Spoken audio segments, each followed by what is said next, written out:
Hello नमस्कार साथियों, मैं गौरव आपके अपने परिवार पाठशाला विद गौरव में आप सभी का स्वागत करता हूं। तो उम्मीद है कि आप अपनी तैयारी को बहुत बढ़िया तरीके से कर रहे होंगे और डेली डेली कुछ ना कुछ सीख रहे होंगे। लेकिन अब आपका वो समय है कि सिलेक्टिव पढ़ने की आपको ज़रूरत है। इन द सेंस की मतलब ये है कि आप अपने सिलेबस को अपने पास रखें।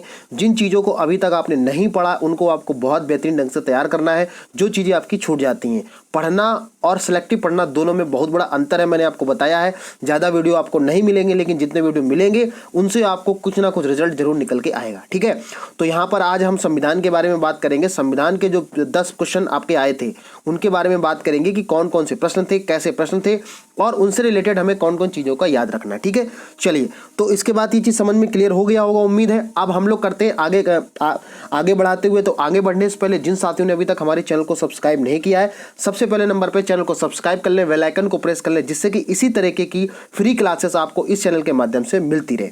और इसके साथ साथ अगर हम बात करें, अगर इसकी पीडीएफ आपको चाहिए तो टेलीग्राम हमारा ज्वाइन कर लें, पाठशाला विद गौरव, जहां से आपको ये फायदा रहेगा कि चीज़ें आपको वहां से लगातार मिलती जाएंगी। ठीक है, तो वीडियो को करते हम लोग शुरू। और जैसा कि आपको पता है कि किसी वीडियो को शुरू करने से साथ साथ हम लोग सिलेबस की बात करते हैं कि सिलेबस में आपका क्या क्या दिया गया। चलिए, तो पहले हम लोग 2 मिनट में सिलेबस को समझ लेंगे कि हमें इस 5 नंबर के सिलेबस में क्या क्या पढ़ने की जरूरत है। ठीक है, चलिए, तो प्रश्न है आपका भारतीय संविधान एवं लोक प्रशासन, मतलब इंडियन कॉन्स्टिट्यूशन और पब्लिक एडमिनिस्ट्रेशन। ये आपका सिलेबस में दिया गया, बड़ा बड़ा सा लिखा हुआ है। ये आपका 5 नंबर का है। तो यहाँ पर भारतीय संविधान में आपको क्या क्या चीजें तैयार करनी है। पहला भारतीय संविधान में है भारतीय संविधान की मुख्य विशेषताएं, मतलब जब हमारा संविधान बनाया गया तो इसकी क्या क्या मुख्य विशेषताएं थी उनके बारे में आपको पढ़ना है। ठीक, आगे बात क्लियर होगी, किनके लिए बनाया गया, क्यों बनाया गया, कितना समय लगा, ये सारी चीजें आपकी आ जाएंगी, मुख्य विशेषताओं में आपका आ जाएगा। ठीक है, क्लियर हो गई बात। तो इसके बारे में आपको बेहतरीन ढंग से पढ़ना है। सेकंड पॉइंट की अगर हम लोग बात करें, राज्य के नीति निर्देशक तत्व, यानी कि अगर हम लोग बात करें तो यहाँ पर डीपीएसपी की बात करें, राज्य से रिलेटेड जितनी भी सारी चीजें आपको बहुत अच्छे तरीके से याद होना चाहिए। जैसे देश के लिए आपका राष्ट्रपति होता, उसी तरीके राज्य के नीति निर्देशक तत्व के सिद्धांत के अंतर्गत आपका राज्यपाल आ जाता है। ठीक है, तो सारी चीजें उसके अंतर्गत आ जाएंगी। अब कोई बच्चा ये भी कह सकता है कि सर इसमें राज्यपाल नहीं दिया गया है। भैया, राज्यपाल नहीं दिया गया, लेकिन राज्य के नीति निर्देशक तत्व तो दिया गया है, उसी के अंतर्गत आपका राज्यपाल भी आ जाएगा। तो राज्यपाल भी आपको बेहतरीन ढंग से तैयार करना है। क्लियर हो गई बात। इसके बाद हम लोग बात करेंगे मौलिक अधिकार और कर्तव्य के बारे में। ठीक, फंडामेंटल ड्यूटीज और उसके क्या हो जाएंगे, इसके अधिकार हो जाएंगे। तो इनको भी हमें बेहतरीन ढंग से तैयार करना, कौन से आर्टिकल में है, कौन से भाग में, सारी चीजों को आपको यहाँ पर बात करने की जरूरत है। ठीक, ज्यादा आपको नहीं पढ़ना, जितना मैं बता रहा हूं उतना ही आपको तैयार करना है।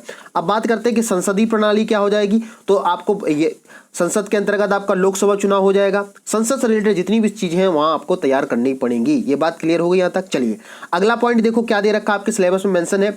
संघीय प्रणाली का मतलब अगर बात करें तो आप क्या हो गया, पूरा सेंट्रल हो जाता है। संघ एवं केंद्र शासित प्रदेश, संघ एवं केंद्र शासित प्रदेश का मतलब क्या हुआ कि वर्तमान समय में कितने आपके स्टेट हैं, कितने राज्य हैं, इनके बारे में आपको जानकारी होना। इसके साथ हम बात करेंगे केंद्र और राज्य में संबंध, मतलब जो केंद्र है और राज्य का संबंध यहाँ पर कैसे।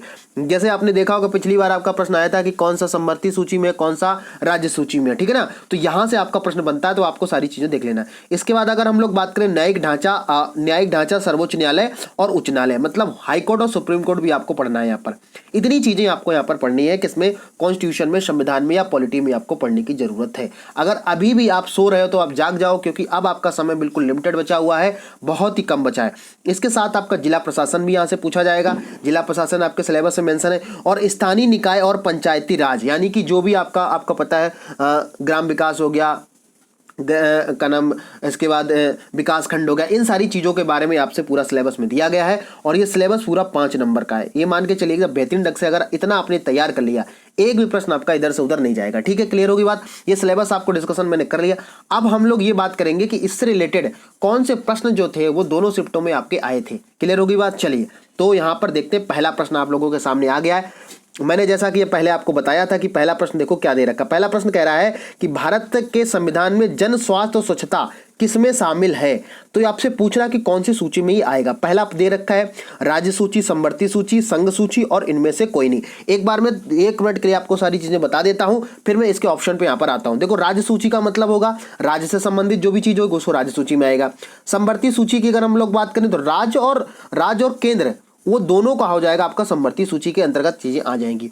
अगर संघ सूची की बात करें तो केवल और केवल केंद्र की यहाँ पर बात की जाएगी। क्लियर होगी बात यहाँ पर।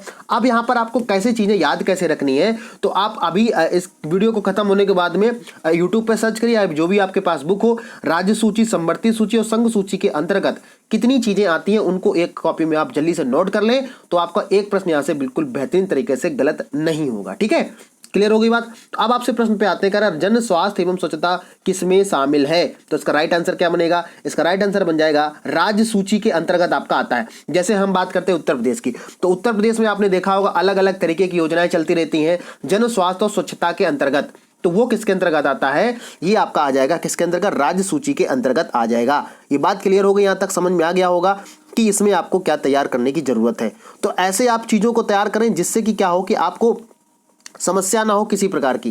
क्लियर हो गई बात यहां तक, ठीक समझ में आ गया। अब हम लोग आते हैं और देखो इसका इंग्लिश वर्जन भी हमने यहाँ पर दे रखा है, तो जो बच्चे इंग्लिश चाह रहे हैं तो वो इंग्लिश भी आप लोग यहाँ से देख लें।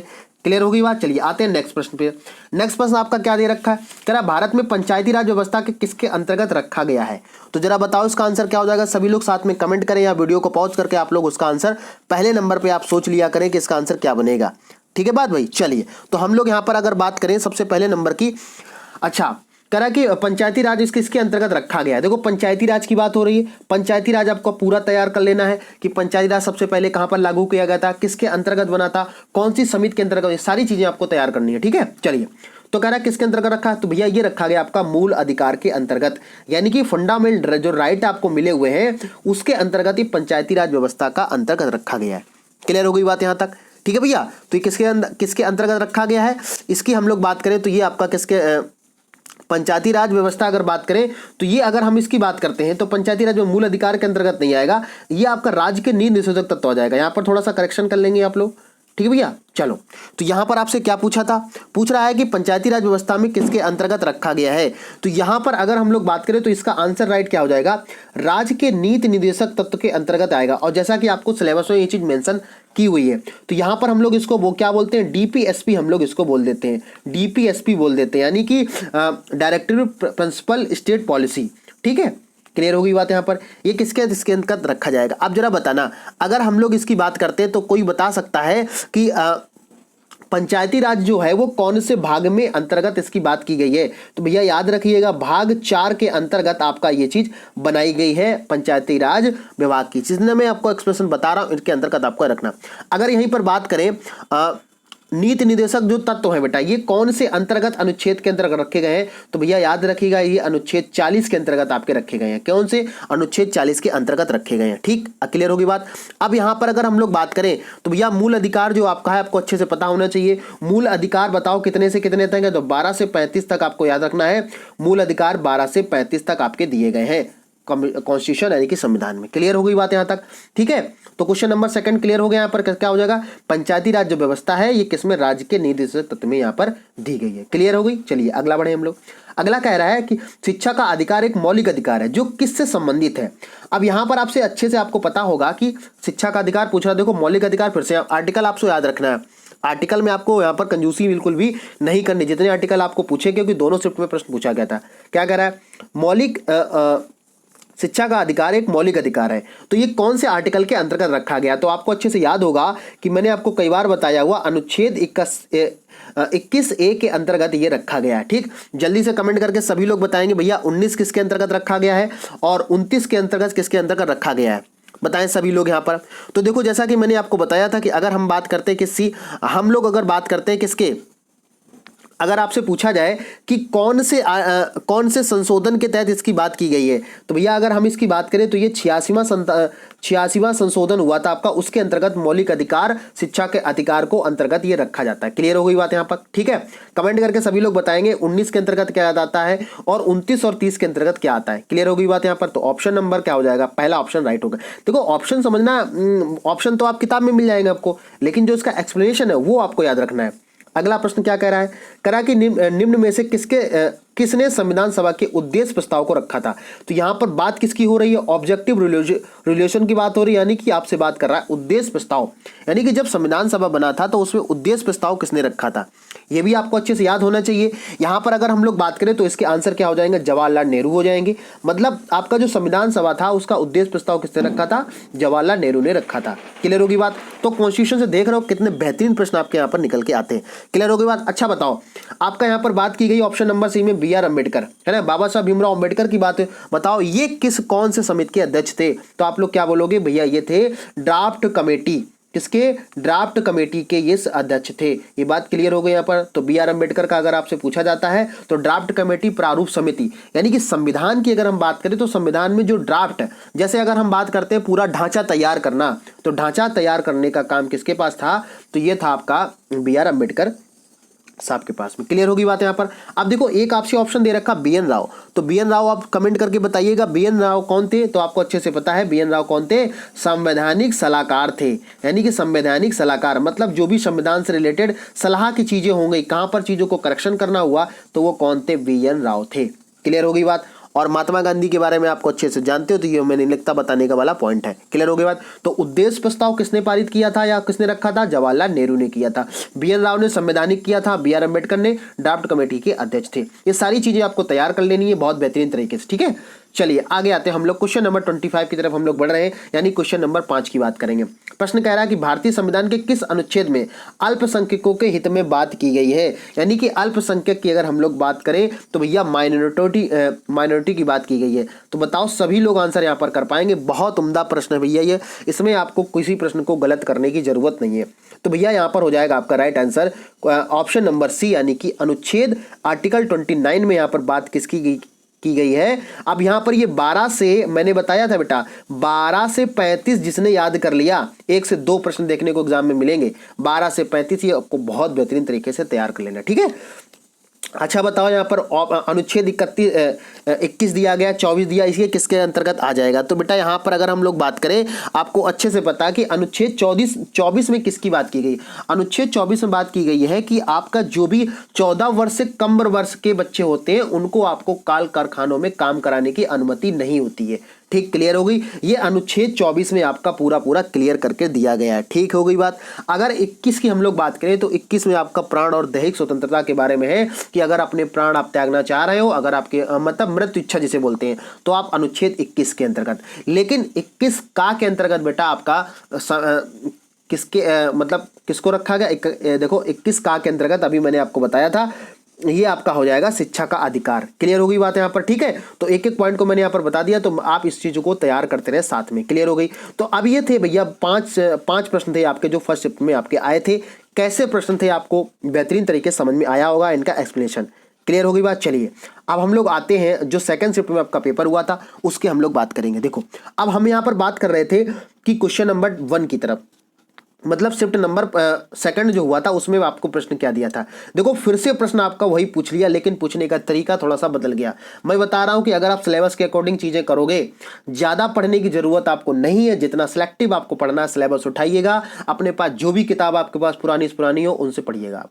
ठीक, ज्यादा इधर फालतू के चक्कर में ना पड़े। ज्यादा कुकू के चक्कर में अगर पढ़ोगे तो कुकू करते रह जाओगे और पेट आपका निकल नहीं पाएगा। ठीक है, ये आप पे डिपेंड करेगा। तो राज्य सूची की बात कर रहा भैया, कौन सा शामिल नहीं किया गया, यहां पर पूछा है कौन सा शामिल नहीं किया गया है। तो भैया इसका आंसर बताओ कौन सा हो जाएगा। सभी लोग कमेंट में आंसर करेंगे। पहला कह रहा है कि पुलिस है, दूसरा कह रहा है कानून व्यवस्था है, और तीसरा आपसे पूछ रहा है कि जेल है, और इसके बाद डी कह रहा है कि दंड प्रक्रिया संहिता।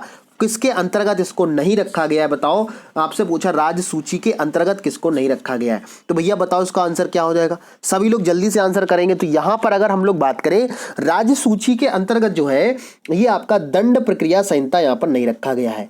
क्लियर हो गई बात। अब हो सकता है आपसे इस तरीके से पूछ ले कि बताओ राज्य सूची के अंतर्गत कौन सा शामिल किया गया है। जैसा मैंने आपको शिफ्ट फर्स्ट में बताया था, जन और स्वच्छता का अधिकार ये राज्य सूची के अंतर्गत दिया गया है। तो पुलिस की बात करेंगे भैया, हर जगह की पुलिस अलग अलग होती है। जैसे एमपी की पुलिस अलग हो गई, स्टेट मतलब उत्तर प्रदेश की पुलिस अलग हो गई, उत्तराखंड की पुलिस अलग हो गई, तो इसको देखरेख कौन करता है? तो राज्य पुलिस करती है, यानी कि स्टेट उसकी देखरेख करता है। सैलरी कौन प्रोवाइड करता है? यही प्रोवाइड करता है। ठीक है भैया।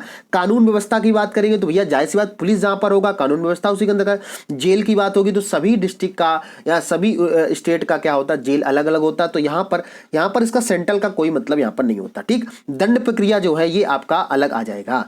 क्लियर होगी बात यहाँ पर? बताओ किसी को कोई दिक्कत है? मेरे हिसाब से सारी चीजें आपको बहुत बेहतरीन ढंग से क्लियर हो रही हैं। चलो अगले प्रश्न की हम लोग बात करेंगे। अगला प्रश्न कह रहा है कि निम्नलिखित में से भारतीय संविधान की मुख्य विशेषता नहीं है। देखो इस चीज को आपको याद रखना है। फर्स्ट पेपर में जो आपका हुआ था उसमें पूछा था कौन सा होगा, लेकिन यहां पर आपसे नहीं पूछा है। इस चीज का आप लोग जब पेपर देने जाएं तो इसका बहुत ध्यान रखें। क्लियर होगी बात? तो बताओ भैया इसका आंसर कौन सा बनेगा? कह रहा है कि भारतीय संविधान की मुख्य विशेषता नहीं है। तो अगर हम यहां पर बात करें तो आपको पता है अर्धसंघीय संरचना है, ये क्लियर हो गई बात। प्रतिबद्ध न्यायतंत्र है, शक्तियों का वितरण है, लिखित संविधान और सर्वोच्च संविधान की सर्वोच्चता। देखो डी ऑप्शन तो नहीं होगा क्योंकि पता है भारत का संविधान कैसा है? लिखित संविधान है। ठीक है, क्लियर होगी बात यहां तक? चलिए अब यहां पर हम लोग बात करते हैं कि आपसे और क्या किसकी बात कर रहा है। कह रहा है कि बताओ भारतीय संविधान की मुख्य विशेषता नहीं है, अर्धसंघीय संरचना की बात कर रहा है। इसका मतलब क्या है? क्वासी फेडरल स्ट्रक्चर की बात कर रहा है। यानी अगर हम बात करें अर्धसंकरी, जैसे हम बात करें, देखो कुछ चीजें कैसी होती हैं, कुछ चीजें होती हैं आपकी स्टेट से रिलेटेड, कुछ चीजें होती हैं आपकी सेंटर से रिलेटेड। तो भैया इसी को बोला जाता है अर्धसंघीय संरचना। क्लियर होगी बात यहाँ पर? इसके बाद अगला क्या कह रहा है? कमिटमेंट जुडिशरी की बात करता है। किसकी बात करा? कमिटमेंट जुडिशरी की बात करा। आपसे पूछा कौन सा नहीं है, तो इसकी अगर हम लोग बात करें, यही आपका संविधान की मुख्य विशेषता नहीं है। आ गई बात समझ में? ठीक है भैया, तो इसका आंसर क्या बनेगा? बी ऑप्शन राइट हो जाएगा। शक्तियों का वितरण, शक्तियों का वितरण का मतलब क्या हुआ कि जैसे जैसे आपका एक आईएएस होगा उसकी शक्ति अलग होगी, एक क्लर्क होगा उसकी शक्ति अलग होगी, या जो भी आपको कोई नेता होगा संसद में जब जो पहुंच रहा विधायक का शक्ति अलग होगी, राष्ट्रपति की शक्ति अलग होगी। सभी का क्या किया गया है? शक्तियों का वितरण बहुत बढ़िया तरीके से हमारे संविधान में किया गया है। क्लियर हो गई बात यहाँ पर? तो ये तो हमारी विशेषता है, तो इसको हमें करने की जरूरत नहीं है। मैंने बताया ऑप्शन एलिमिनेट तरीका आपको आना चाहिए, तभी आप एग्जाम को क्वालिफाई कर पाएंगे। ठीक, option number B will be the right answer. ठीक है, चलिए आगे बढ़े हम लोग। देखो फिर से आपको प्रश्न पूछ दिया, उसमें पंचायती राज पूछा गया था, इसमें आपका ग्राम पंचायत पूछ दिया, क्योंकि आपके सीधे सीधे दिया है जिला प्रशासन। अगर आपने सिलेबस को बेहतरीन तरीके से नहीं उसका एनालिसिस किया है तो मान के चलिए जाए इस 5 नंबर से आप हाथ धो बैठोगे। अभी आप पे डिपेंड करेगा कितना आप चीज़ों को तैयार कर रहे हो। मेरा काम है आपको चीज़ों को बताना, आपका काम है चीज़ों को करना। चलिए क्या कह रहा है? भारतीय संविधान का कौन सा अनुच्छेद राज्य सरकारों को ग्राम पंचायतों के आयोजन के निर्देशित करता है? भैया यहां पर बात किसकी हो रही है? यहां पर बात हो रही ग्राम पंचायतों के आयोजन को निर्देशित। आपसे पूछा आर्टिकल, तो आर्टिकल की जब हम लोग यहां पर बात करते हैं तो यहां पर आपका आंसर कौन सा निकल के आएगा? बताओ। इसका सभी लोग आंसर करेंगे कि यहां पर ग्राम पंचायतों की बात कर रहा है, तो ग्राम पंचायतों के अंतर्गत कौन सा आपका बन जाएगा? बताओ। सभी लोग यहां पर बताएंगे कि ग्राम पंचायतों की बात कर रहा है तो ग्राम पंचायतों के अंतर्गत कौन सा आ जाएगा। तो कोई दिक्कत वाली बात नहीं, ग्राम पंचायत आपको अच्छे से पता है कि भैया हमारा अनुच्छेद 40 जो है, अनुच्छेद जो 40 है वो उसमें किसकी बात की गई है? अनुच्छेद 40 में ग्राम पंचायतों की बात की गई है। जल्दी से कमेंट कर डालो सभी लोग, अनुच्छेद 38 के अंतर्गत क्या आएगा, 44 के अंतर्गत क्या आएगा और 46 के अंतर्गत क्या आएगा। ये सारी चीजें आपको पता होना चाहिए। देखो पेपर अगर हम यहां पर बात करें तो पेपर का एनालिसिस आपको जरूर आना चाहिए। बताओ जरा, अनुच्छेद अगर हम 46 की बात करें, अनुच्छेद अगर हम लोग बात करें 46 की, तो समाज के कमजोर वर्ग, कमजोर वर्ग का मतलब आपका एससी और एसटी वर्ग जो होगा, इनके अगर शैक्षिक और आर्थिक हितों को बढ़ावा देने की बात की गई है आर्टिकल नंबर किसमें? 46 में। ठीक है भैया, तो यहां पर हम लिख दे रहे हैं एससी और एसटी के कमजोर वर्ग के लोगों को शैक्षिक और अगर यहां पर बात करें शैक्षिक और आर्थिक हितों को बढ़ावा देने की बात किसमें की गई है? अनुच्छेद 46 में। हो सकता है इस बार प्रश्न यहीं से आपका बना दे कि बताओ एससी एसटी को शैक्षिक को बढ़ावा देने के लिए कौन सा आर्टिकल बनाया गया? तो अनुच्छेद 46 हो जाएगा। क्लियर है? चलिए अब हम लोग बात करेंगे अनुच्छेद 38। सभी लोग जल्दी से कमेंट करके, आप लोग कमेंट बहुत कम करते हो, ठीक है ना, पता नहीं इतनी कंजूसी किस बात के करते हो। अब यहां पर अनुच्छेद 38 की बात करेंगे तो जो भी जितनी भी सामाजिक कल्याणी योजनाएं हो जाती है राज्य की, भैया राज्य की बात होगी यहां पर, तो राज्य में जो भी आपकी कल्याणकारी योजनाएं होती है उसके अंतर्गत आ जाएगा अनुच्छेद 38। ठीक, चलो अगला देखो क्या दे रखा। अगला आपसे बोल रहा है अगला आपसे बोला अनुच्छेद 44 की बात करेगा, तो अनुच्छेद 44 की जब बात करेगा, 44 के अंतर्गत क्या आ जाएगा, समान नागरिकता संहिता। याद रखिएगा, पूरा पेपर में छपेगा ये, जब पेट का पेपर दे के आओगे तब आपको लगेगा काश हमने इस वीडियो को ध्यान से देखा होता, चीजों को समझ लिया होता, तो हमारा पूरा का पूरा बेहतरीन नंबर बन जाता भैया। ठीक है, ये कौन सा आ जाएगा, समान नागरिकता संहिता के अंतर्गत आपसे पूछेगा, तो इसका आंसर बन जाएगा ये।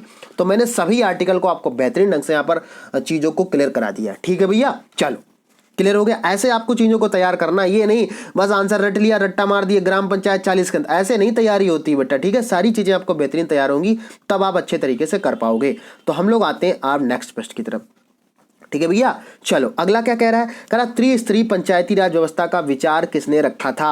अब पहले नंबर पे तो आपको ये पता होना चाहिए कि त्रिस्तरीय पंचायती राज व्यवस्था है क्या, किस बला को हम लोग बोलते हैं त्रिस्तरीय पंचायती राज व्यवस्था। ठीक है, चलो तो यहाँ पर आपको कुछ चीजें समझने की जरूरत, पहले हम लोग इसको जान लेते हैं कि त्रिस्तरीय पंचायती राज व्यवस्था आपका क्या है। देखो सबसे पहले नंबर पे यहाँ पर बात की गई पंचायत, पंचायत का मतलब गाँव से संबंधित आपका होता है।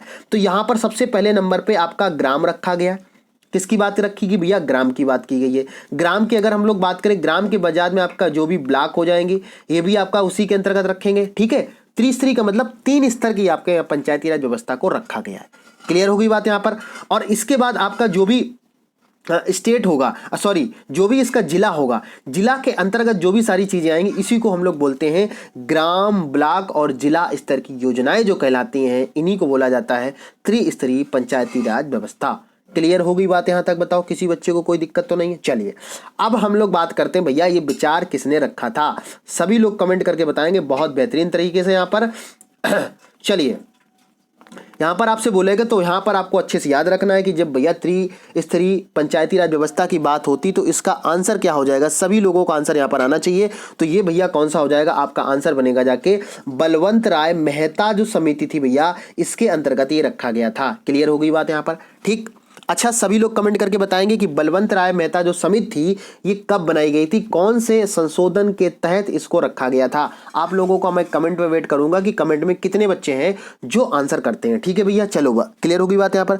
अच्छा अगर यहाँ पर हम लोग बात करें तो कोई बता सकता है कि देखो यहाँ पर विचार पूछा गया है और ऑप्शन आपको अशोक मेहता कमेटी भी लग रहा होगा, लेकिन ध्यान दो जरा, विचार किसने रखा था और फिर उसको बढ़ा के कौन ले गया था, तो बढ़ा के ले गया था अशोक मेहता कमेटी। मतलब जो पूरा डाटा जो खाका तैयार किया था, विचार जैसे मान लो अगर मैं आपको विचार दे दूं कि भैया आपको एग्जाम क्वालिफाई करना, मैं आपको बता दूं इतना इतना पढ़ लो, इतना पढ़ लिया आपने, लेकिन काम तो आपको करना पड़ेगा, तो नाम किसका, नाम भी तो आपका होगा। इसी तरीके से अशोक मेहता कमेटी थी, इन्होंने पूरा उसको बारे में बताया था, सारी चीजों को आगे लेके गए थे। लेकिन सबसे पहले विचार किसने रखा था, तो बात की गई अशोक बलवंत राय मेहता कमेटी थी, उसको रखा गया। अच्छा बताओ जरा यहाँ पर सभी लोग कमेंट करके बताएंगे, जो नई शिक्षा नीति है, कमेंट करके बताएंगे यहाँ पर नई शिक्षा नीति है, इसकी अगर हम लोग बात करें तो नई शिक्षा नीति के अंतर्गत अभी इसके अध्यक्ष कौन थे, तो आपको बहुत बेहतरीन तरीके से याद होगा, के कस्तूरी रंगन। ठीक है भैया, के कस्तूरी रंगन इसके क्या हो जाएंगे,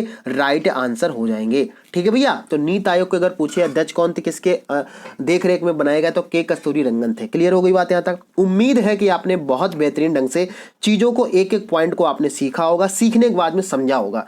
मैं चाहता हूं तो केवल आंसर बताता चला जाता, लेकिन उससे कोई मतलब नहीं है। मतलब अगर 20 मिनट वीडियो में आप रुके हो तो कम से कम 15 से 20 प्रश्न आपने तैयार कर लिए। क्लियर हो गई बात यहाँ पर। ठीक है, तो भैया इसके बाद आपके 10 प्रश्न हो चुके हैं कंप्लीट।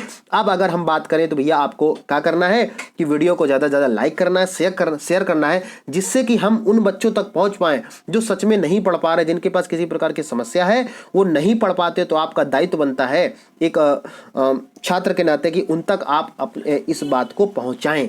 क्लियर हो गई बात है। चलिए, तो इसके साथ हमने भैया गणित का एक, आपके जो भी प्रश्न आए थे गणित का मैंने वीडियो यहाँ पर बना रखा, गणित का डर होगा आप खत्म ट्रिक से। ठीक है, तो उसको आप लोग जरूर देख लेंगे।